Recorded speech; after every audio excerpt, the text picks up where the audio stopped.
today, I want to move from the level of being in your presence to another level, the level of glory. Hallelujah. The book of Exodus, if you open the Bible in the book of Exodus chapter 2, she told her the birth of Moses. The Bible says kwazalu Moses bonke abantwana babefa bafanga kodwa yena akafanga ngoba uNkulunkulu bekade necebo ngaye. If you read the Bible in the book of Exodus chapter 3, chapter 3 ukhuluma ngesihlahla esivutha umlilo. Now uMoses bekade enakekela izimvu zikaJethro father-in-law yakhe. Now wasefika eHoreb entabeni kaNkulunkulu, uNkulunkulu wakwazi ukukhuluma naye. Hallelujah. Now number one, into eyenza uNkulunkulu ukuthi akhulume noMoses ukuthi usentabeni yakhe. Hallelujah. Ngamanye amagama lithi iBhayibheli mawulifunda kahle lithi when he came to Horeb, the mountain of God. Ngamanye amagama liyaqaqisa ukuthi when he came not to any mountain but the mountain of God, God was able to speak. In other words, what made God to speak is that Moses was not in any mountain but in the mountain of God.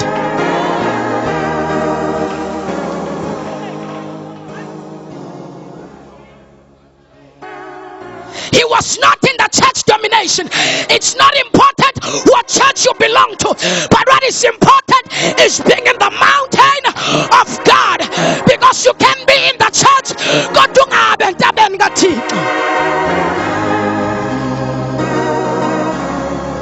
umafika wakhuluma uNkulunkulu. Into yenza uNkulunkulu ukuthi usentabeni yakhe. Lalela kuyingozi ungena kumoya ubusiseke angasho lutho uNkulunkulu. Verse number 4, chapter 4. It's a Bible uNkulunkulu umnikeza imangaliso. Hallelujah. Wenza imangaliso phambi kaFaro. Phosa induku iphenduka inyonga. Sonke siyakwazi lokho. Chapter 8 uNkulunkulu uthembisa deliverance ukuthi uyokhulula. Now the book of Exodus likhuluma ngoNkulunkulu eyokhulula abantwana bakhe ezweni laseGibhithe. Hallelujah. Uthuma Moses number 1 akamthumi ngoba kufanele kodwa umthuma ngenxa yabantu. Moses, when usuke la ubulala umuntu, when I send you, I don't send you because you're a man of the hour, but I send you because I've seen that my people are crying. Ngamanye amagama into enyakazisa uThixo inyembezi zabantu bakhe. Nkosi yami. Now ibandla linenkinga these days, lino man of God. Mabefika ebandleni noma ngabe uNkulunkulu khona kugcwele men of God, they think they deserve ukusetshenziswa uThixo. Uthi uNkulunkulu, I don't need a man of God, but I need a man so that that man will be my man. I will use that man, not a man of God. Udinga indoda ezoyiavela, hayi indoda kaNkulunkulu. Ngoba indoda kaNkulunkulu izosela uNkulunkulu imithetho, kanti uThixo ufuna asela indoda imithetho.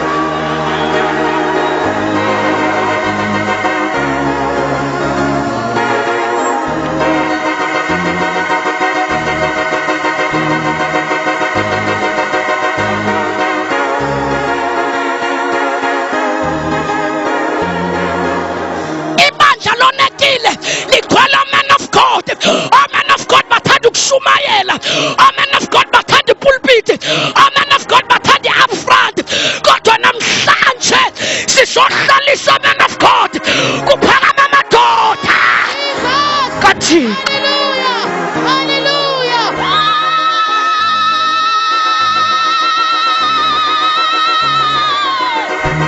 Ay. It's called the man of God.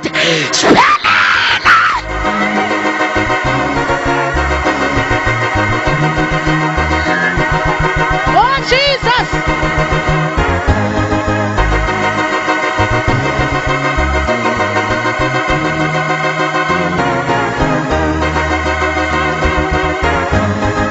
Isikhathi so man of God isiphelile. Ngihlala ngoba ngikhathele. isikhathi so man of God siphelile. Kodwa manje kudingeka abantu abazogitshelwa uNkulunkulu, hayi amadoda kaNkulunkulu. Ibandla lonekile ligcwele amadoda kaNkulunkulu afuna kuhambe ngeprocedure yebandla, afuna ukushumayela. Kusizana ukushumayela uThixo ngekho.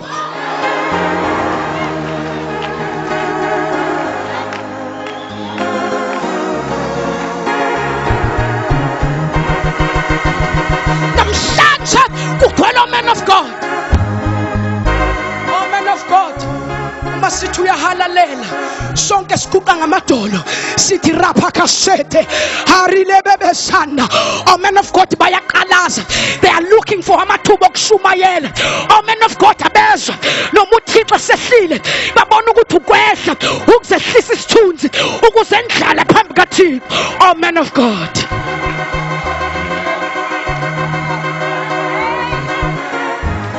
uThixo ukhanisa man of God uvusa amandoda azothi Thixo la ngiphuma khona ngiyaya.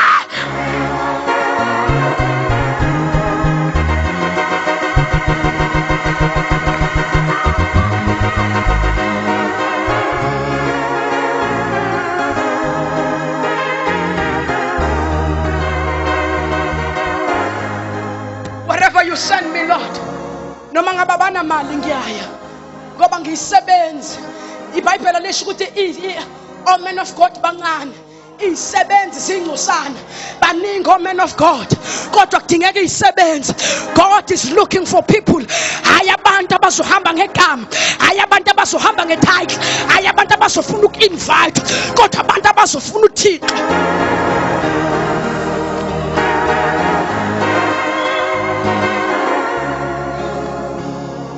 Moses beselakhile igama kwaIsrael, beselakhile yawo, beselakhile beseka wazenza imanga. But what, it's not enough, ngoba it's not about the name, it's not about the status, it's not about being famous, but it's to move to another level of glory.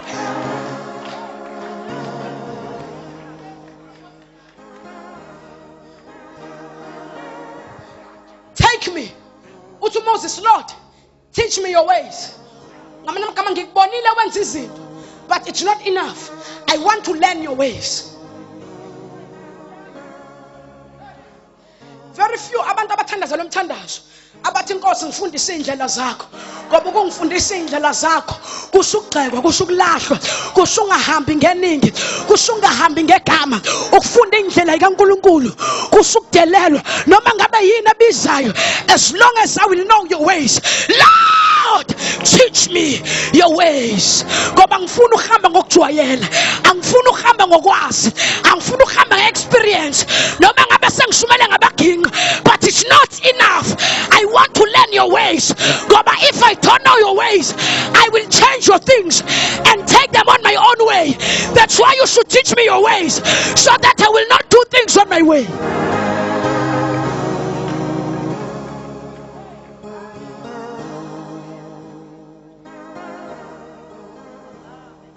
Teach me your ways. Number 2, your presence. Ibandla namhlanje ligcwele kakhulu abazalwane, ligcwele kakhulu membership, kodwa yikho presence. Abafundisi banamhlanje, they are interested ekuthenini ibandla linabantu nabazona bangakanani, hayi ukuthi uThixo umngakanani. That's why uSathane endlini kaNkulunkulu ayidlalela, ngoba abafundisi banamhlanje abazalwane nabomama umkhokheli bonke abantu bafuna izinto zala, abafuna izinto zangale. They are worried about the number. Yingakubonke abantu abafuna ukushumayela the presence of God, because khona kaNkulunkulu kusho ukuthi you should go down on the knees and dig.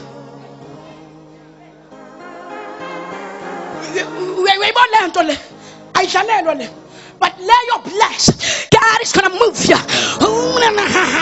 Leyo uyayilalela uvuka practice ubuye ungene pulpini basukuma abazalwane bashaya izandla.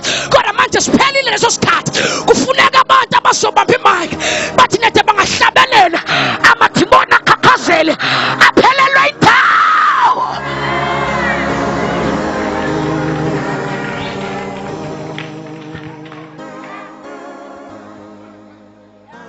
If your presence does not go with me, you better leave me alone. Kufuneka abantu abazosho njalo abathi Nkosi uma wena ngahambe nami ngamane ungishiye. Noma abantu bangahamba nami, noma abantu bangangithanda, it's not enough. Noma ngashumela bangizwa abantu, it's not enough. But as long as kukhona wena, noma bona bangangangizwa, kodwa mangizwa wena, kimi it's enough.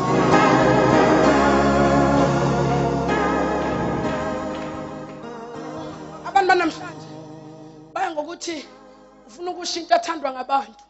Awekho amadoda azokhuluma whether uyayithanda noma uyithanda ukuqala. That's why ibandla namhlanje ligcile kakhulu kwezinye izinto ayekhoneni kaNkulunkulu. That's why ama-Satanists ehlabelela kubusiseke nabafundisi bengezwa.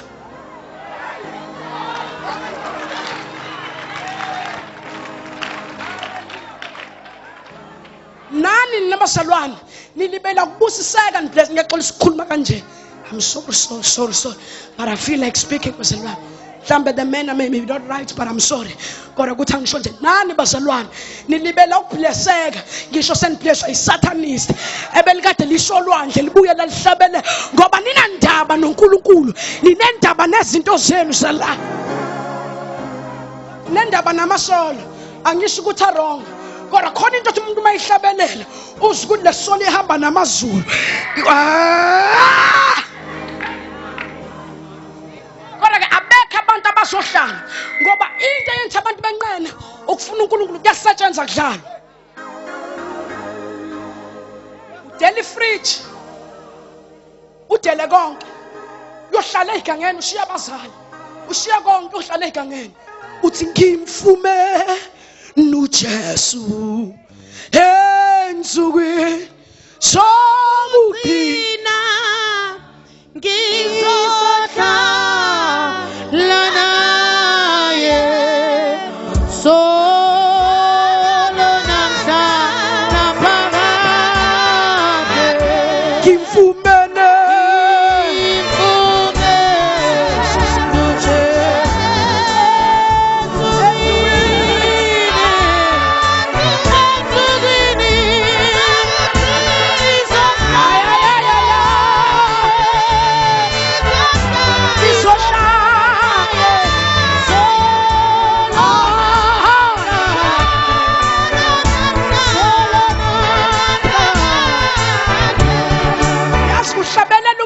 ephuma ezonweni libusiseke ningezwe ukuthi kunoSathana abala kuye ngoba ibandla liphumile kufunena uThixo lafuna izinto elifikela sengathi lihamba ngobizo lola. Kudingeka abantu abazohamba nobukhona bukaThixo abazozwa noma lentombazane ihlabelela noma usaka kahle ubule kodwa ibezwe ukuthi lo bless unoSathana.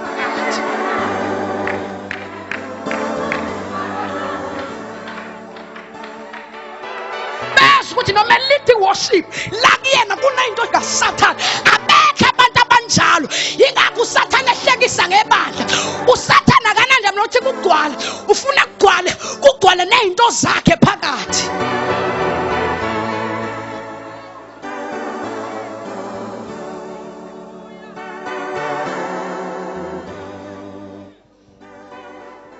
Eyiphumele ezintweni zakhe ningamazi kadelelele abuya nihlabelela nibusise ningamazi ngoba mawukholwa akukholwe nefoni ifakazele ukuthi lo muntu umntwana kaYesu.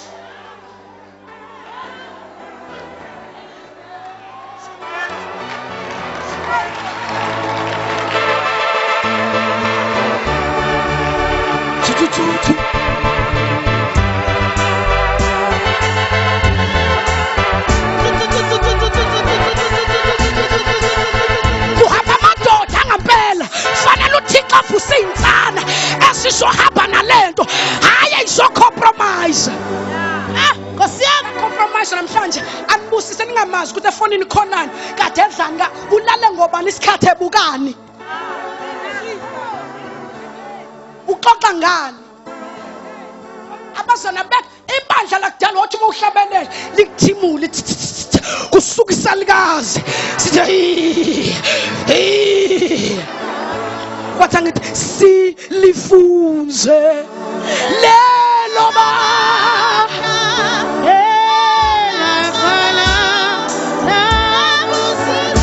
khubeka sisuhlabelele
wakungangeni noma ubani nompriest mayingena wayingena esontweni kodwa maya endaweni engcwele wayengangeni noma ubani wayeboshwa ngeketanga ngoba kwakufiwa mabeke bamuzwa kukhala iketanga kusho ukuthi sekubhedile akekho namandla ongena yomlanda wayedontswa ngeketanga ngoba amanyala ayingangeni esontweni akufani nanamhlanje abantu abanamahloni nokuthi kade benza izinto zabo bahlabelele banibusise babhalisa ama-item balidi worship ningezwani nabazalwane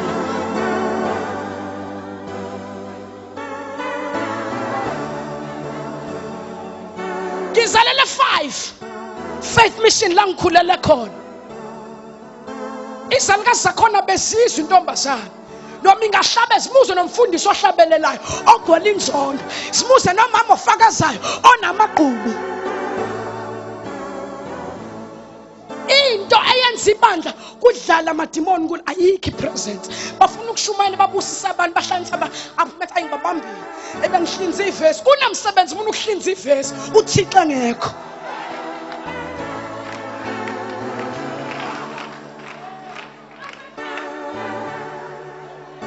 kunomsebenzi umuntu ubahlanisa usayizambulo engenankulunkulu thina nje sinje asinazambulo kodwa sikhuluma into elanda uThixo esemazulwini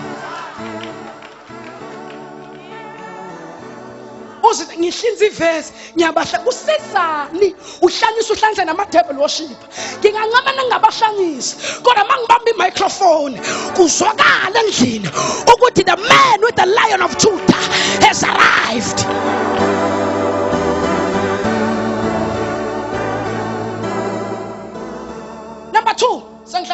Number 3 sengihlala phansi. Teach me your ways. Ngamanye amagama noma abantu bangifuna noma bangifuna I don't care. Kodwa Nkosi ngifundise indlela zakho. Uma indlela zakho zithi fanele ngishiya abanye abantu ngizobashiya ngoba kusho ukuthi indlela zakho. Teach me your ways. Ngishumayela kakhulu. Kodwa manje I want to learn your ways. Ngathi usho njalo uMoses. Uthi bengithi ngiyakwazi kanti angikwazi. Sinenkinga sino professor abazi uNkulunkulu ukudlula uNkulunkulu.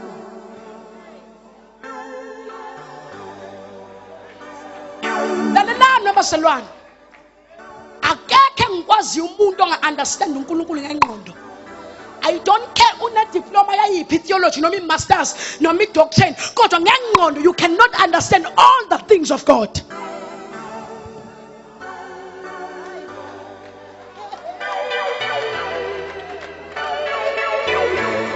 Teach me your ways. Indlela zakho mazithi anginanywe ngabantu eThekwini kulungile. Indlela zakho mazithi angicingwe ngingafuna kulungile. But as long as I will know your ways. Kumnandi ukulahlwa ngabantu uxosha uNkulunkulu. Kubhlungu ukuvunywa ngabantu uselwa abantu ihlombe kanti uThixo ufulathele. La sizofunza ibandla laqala. Verse number 3. Unto Moses, I've been in your presence.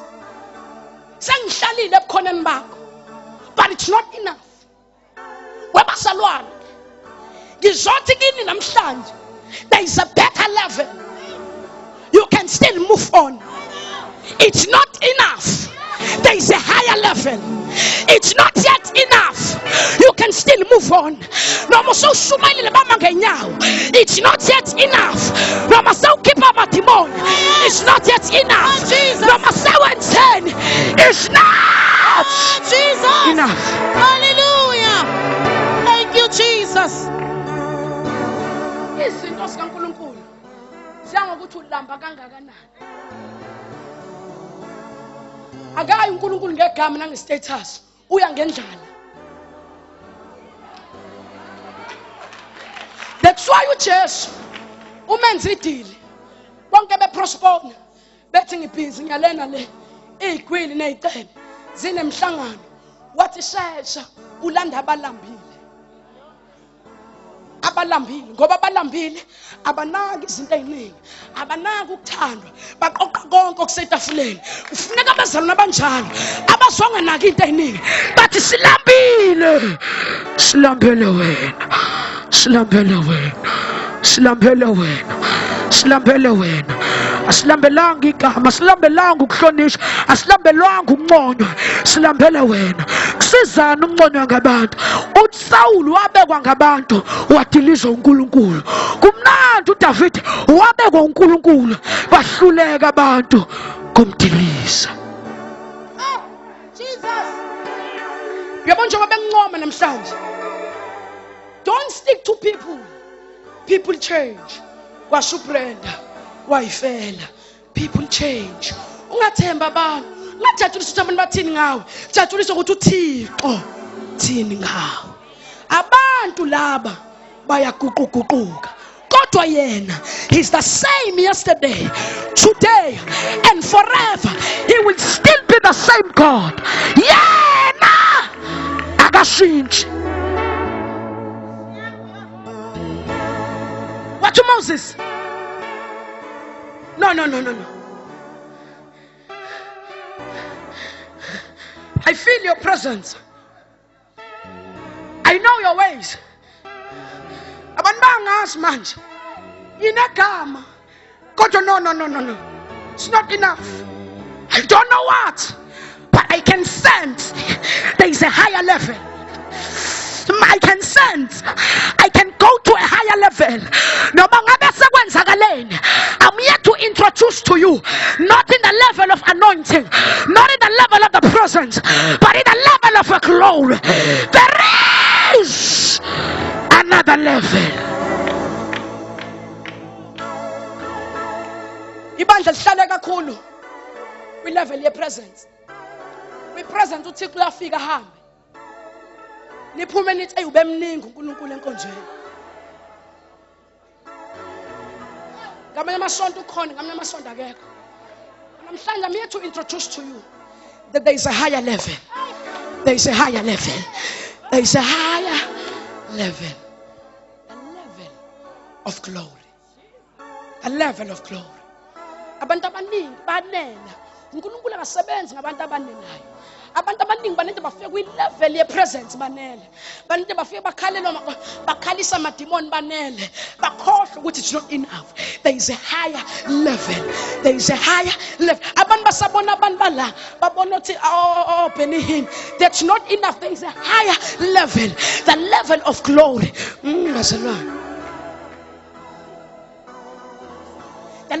Petro basabedlulile kwi level ye anointing. Baya kwi level ye glory. Ukuthi isithunzi hayi Nkosi yami. Isithunzi. Kusho ukuthi abasaphili Nkosi yami. Isithunzi masithinta abantu on AIDS ncibilike same time, on cancer ishe same time, on ehle lodwa kuphume ihlo.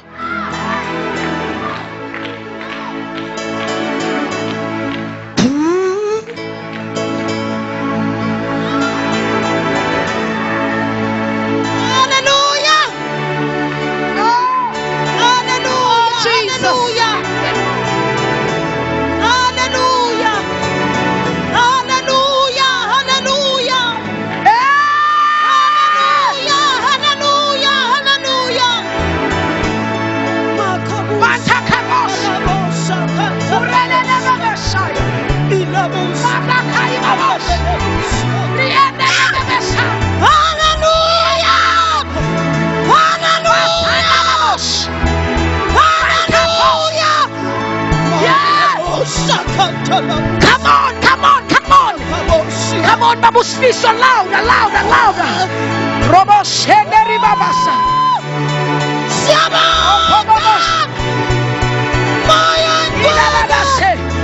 Moya wamandla, moya waqiniso, moya kaThawaba. There's a higher level. There's a higher level. Move, move, move. There's a higher level. Orabashanda. There's a higher level. Abangenamlenze bazomila imlenze. There is a higher level.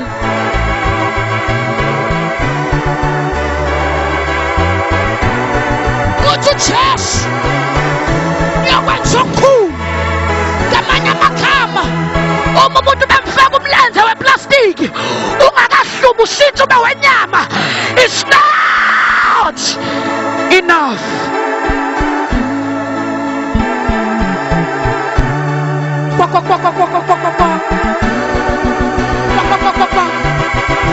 You can move.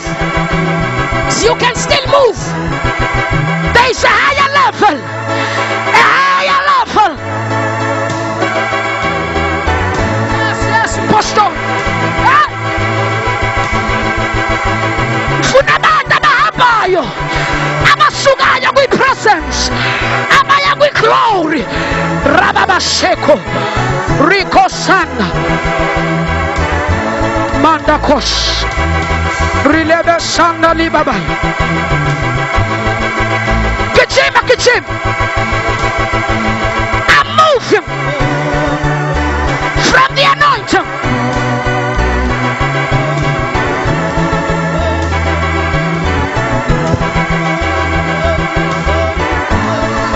Ungaphakama akwanelanga khona izinga lenkazimulo.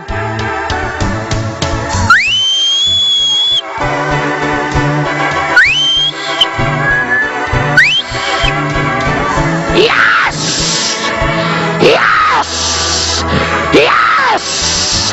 Power of Abashaka!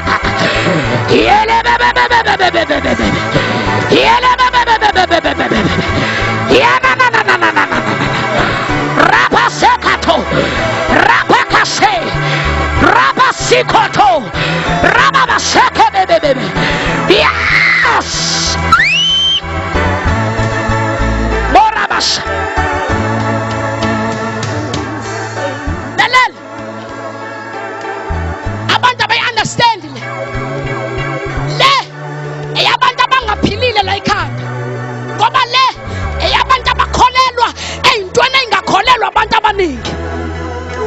The level of glory. Sponily age. Sponily TP. There was in the level of the anointing.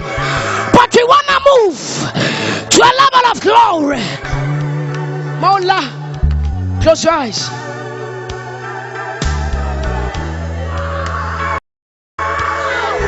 Isi fosiasha manja. Rabakashete. Rababasanda lababashiko. Ribebe sekete rebebesha. Rababasende lebebebebebe. Ngalo asaba phethume baphuthuma. Korababasha.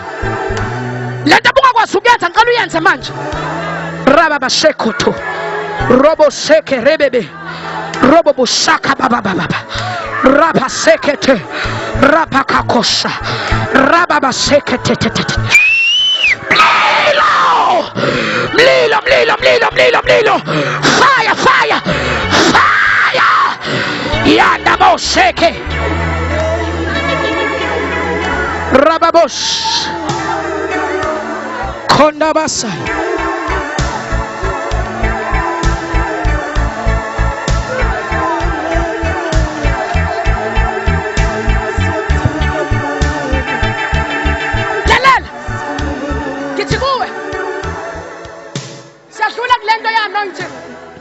We level ya glory. We level ya glory. Abantu abangaphili kahle la. Ngoba abantu abakholelwa ekutheni umuntu ofaka umlenze weplastic ungahluma, ushintshe ube umlenze wenyama. The people of a level of a glory. Abantu abakholelwa ekutheni ihlo likaMathuli lingaqhuma libe yihlo lenyama. Bayamove manje. Close your eyes.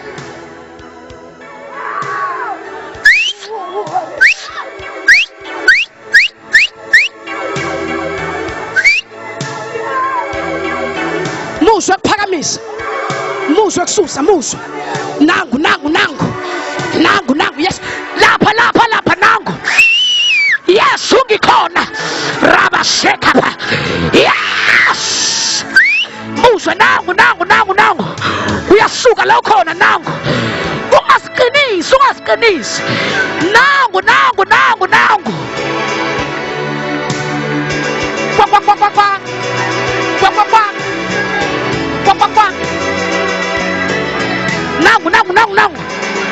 Uyasuka nangu. You are moving right now. Sapake. Rila baba. Shiketala bebe. Lilo.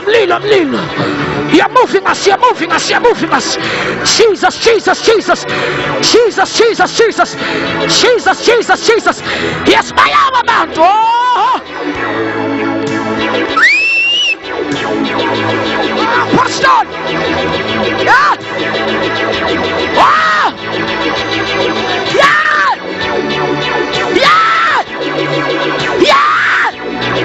We are Pama. We are Haba.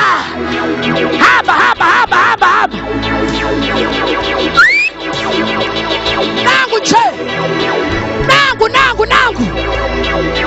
Usukalasa. Yes.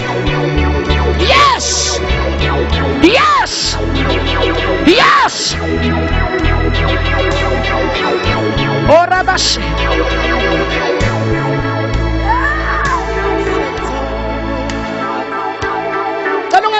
Can you follow me? Phakamisa isandla.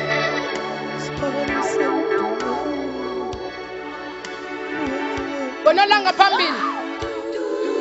God must change your mentality first. Because lezi zinto angeke we understand ngale ngqondo osenayo.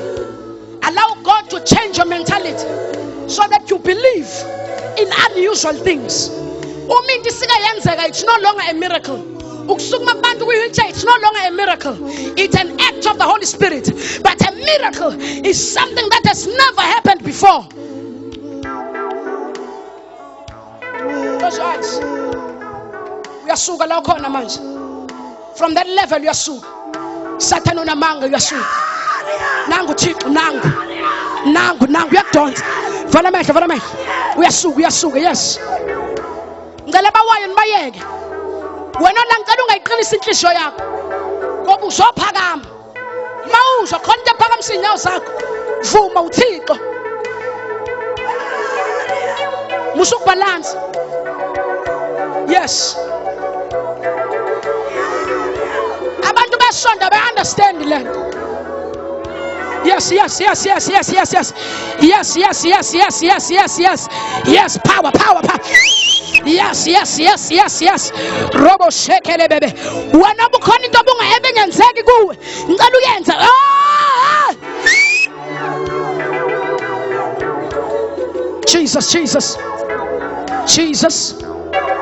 Jesus. Sobala kathathu. Mangifika ku3 ushaya izandla. Uthi thank you Jesus. 1 Rababashako. Oh, you are being transformed to another man. Rakosha, Rakapo, Rebe Zanda Ribo. 1 Rababashekota, Kosende Bekato. 2 Rababashata, Rababasheke, Rile Bebe.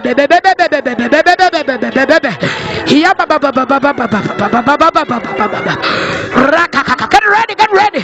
Robobos Ekatele Santa Baba. Ayapagamatu Rokoto Bobosa. Yendele Bebesa. Kalanga Bapaza Misa Bawayo, please. Rakotosh. Get ready. Josum Lili Westaragu. Jesus.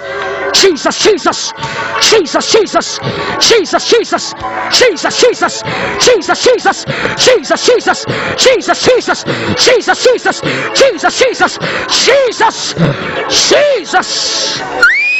Yekebesha.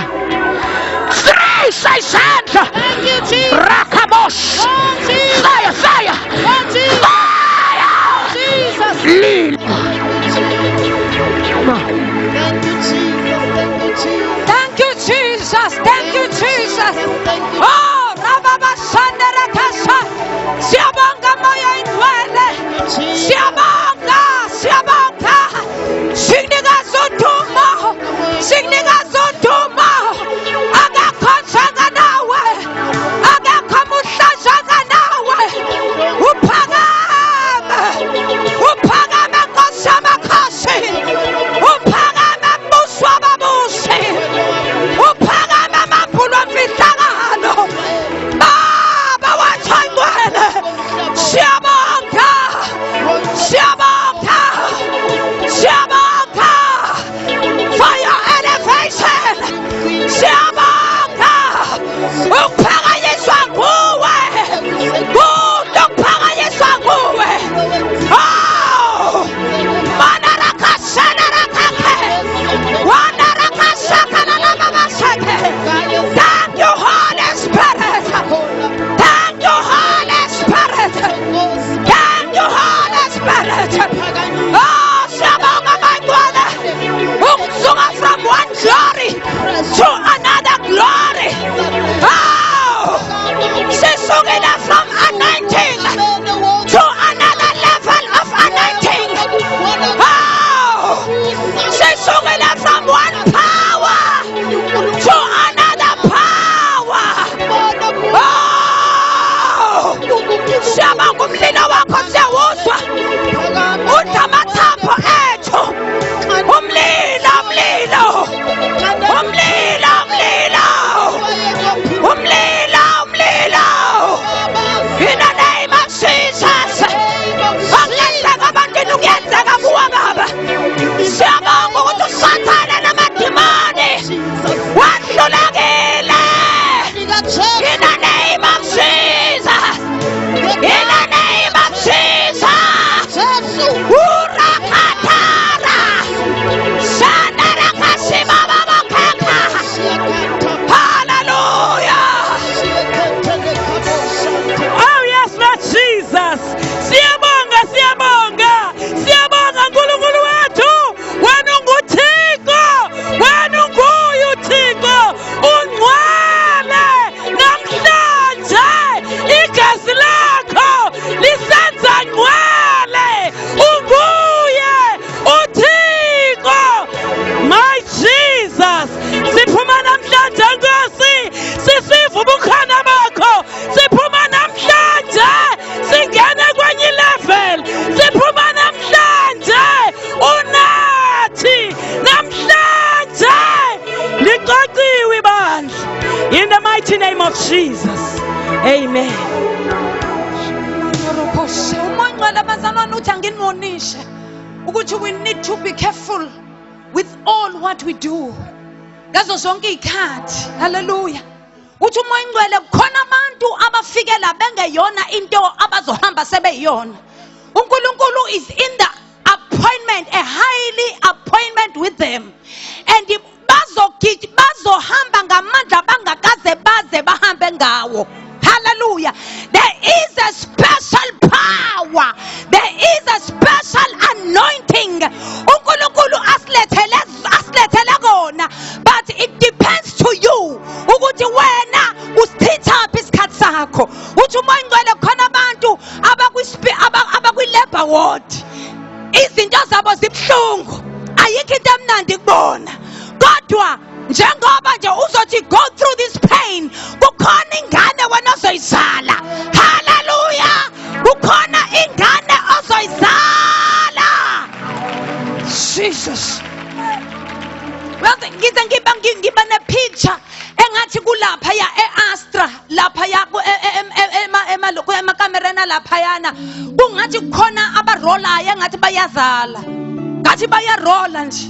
Tumangcwele, I have to warn you ukuthi anenze izinto noma kanjani. Ungachithi isikhathi sakho ngokukhuluma, ake uchithe isikhathi sakho emthandazweni, because wena uzoqonda ukuya ekhaya wena uzobe ungasafani nalento ofika yona, and ngeke uphinde wehlele phansi kule position okade ukuyo. Ngegama laKristu Jesu akanishayelele uNkulunkulu izandla. Oh rababa hembe. Thank you Jesus. Oh,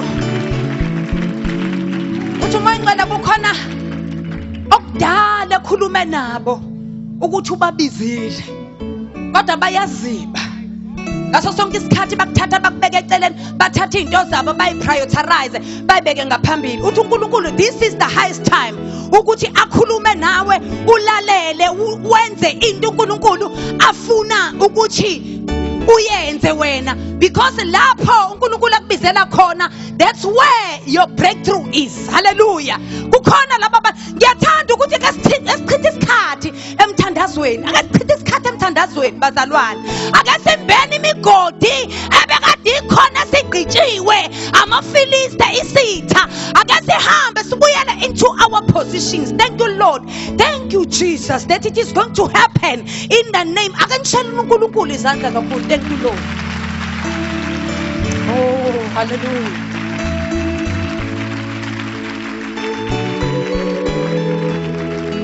Thank you Holy Spirit. Thank you Holy Spirit. Mighty God. Tumonqele khona kade sebehlehlile. Kade bengasazani, kungasekho irelationship yabo phakathi kwabo noNkulunkulu. Ngicela ugijime uzela ngaphambili. Thank you Lord. uNkulunkulu akubusise ngane yami. Gijima nezela ngaphambili. Sibuyisela izinto ebekade seyilahlekile. In Jesus name. Nina fanele nibeke izandla. Khona impartation okufanele ukuthi yenzeke empilweni zenu. Thank you Lord. If you feel okay, ngicela ukuthi uhlehlele ngemuva, but I need these people because uNkulunkulu is just saying something that is powerful ngabo. Thank you Lord. Thank you Jesus. Oh harababa bashende bebeyenda. Khophamisa izandla zakho.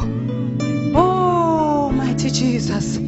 uNkulunkulu uyayibona inhliziyo yakho, uNkulunkulu uyakubona ukulangazelela kwakho, uNkulunkulu uyakwazi nalapho uhluleka khona, but wena kufanele ukuthi unikele ngoqobo lwakho lonke. Uthi baba, thatha umqondo wami, thatha umzimba wami, thatha konke kwami, start with me. Ngenze baba, ngene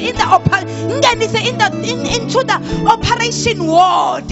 Ngifuna ukwenziwa nguwe baba, angifuni ukwenza intando yami, ngifuna ukwenziwa nguwe.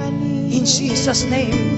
Fundisa umsindo, cela bakhulekele. I just want to lay hands quickly unto them.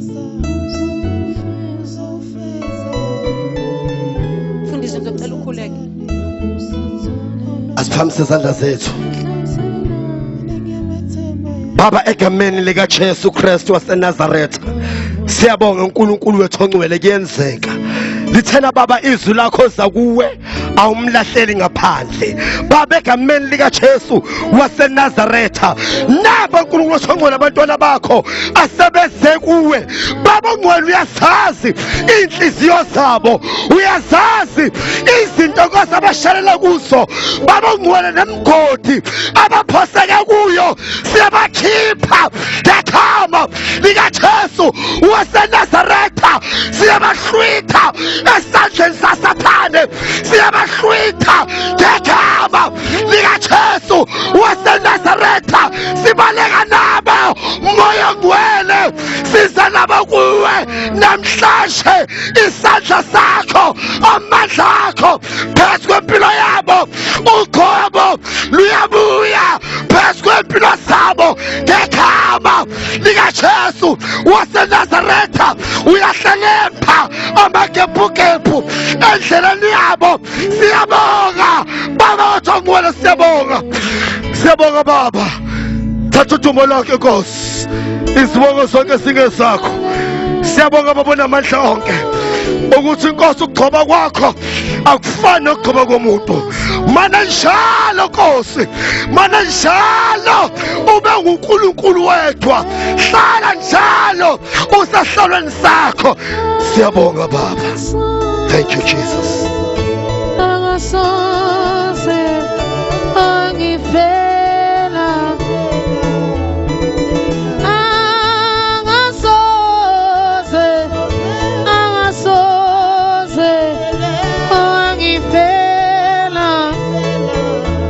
ake ushayele uNkulunkulu izandla kakhulu umemeze uthi thank you Jesus. Thank you, Jesus. Thank